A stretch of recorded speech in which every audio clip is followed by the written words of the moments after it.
नमस्कार, मी सुप्रिया तोडकर, वसुंधरा शक्ती news channel मध्ये आपले सहर्ष स्वागत. पाहूया आजच्या ठळक बातम्या. रोटरी क्लब ऑफ इचलकरंजीच्या वतीने 4 जानेवारी ते 8 जानेवारी दरम्यान रोटरी ट्रेड फेअरचे आयोजन.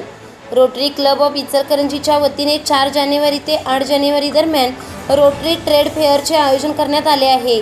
रोटरी ट्रेड फेअरचे हे 23वे वर्ष असून इचलकरंजी परिसरातील व्यावसायिक, उत्पादक, विक्रेते, संस्था यांना आपली उत्पादने ग्राहकांपर्यंत पोहोचवण्याची उत्तम संधी असल्याचे रोटरी क्लबचे अध्यक्ष सुनील सातपुते यांनी पत्रकार परिषदेत सांगितले. रोजच्या गरजांसाठी लागणाऱ्या सर्व वस्तूंचे स्वतंत्र स्टॉल लावले जाणार आहेत. यामध्ये विविध कंपन्यांची उत्पादने विक्रीसाठी उपलब्ध असणार आहेत. खवय्यांसाठी शुद्ध शाकाहारी खाद्यपदार्थांचे विविध स्टॉल उभारले जाणार आहेत. तर लहान मुलांच्या मनोरंजनासाठी मिनी वर्ल्डही उभारण्यात येणार आहे. ट्रेड फेअर पाहण्यासाठी येणाऱ्यांना प्रवेश कुपनावर दररोज लकी ड्रॉ काढण्यात येऊन त्यासाठी आकर्षक बक्षीस दिले जाणार आहे.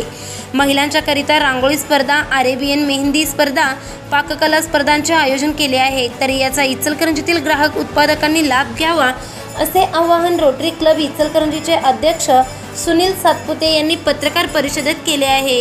यावेळी पत्रकार परिषदेत संजय भोईटे, प्रकाश गौड, रवींद्र नाकील, संजय घायतिडक, पंकज कोठारी, महादेव खारगे, सुभाष तंगडी, संजय खोत, मनीष मुन्नोत, नेमिनाथ कोथळे, वसंत पाटील, महेंद्र मुत्ता, सुशील माहेश्वरी, अजित कोरडे, गिरीश बदानी, हिरगोंडा पाटील, श्रीनिवास दबडे यांचेसह रोटरीचे सदस्य उपस्थित होते. शक्ती न्यूज यूट्यूब चॅनेलला सबस्क्राईब करा आणि परिसरातील ताज्या घडामोडी सर्वात आधी बघण्यासाठी बेल आयकॉनला क्लिक करा.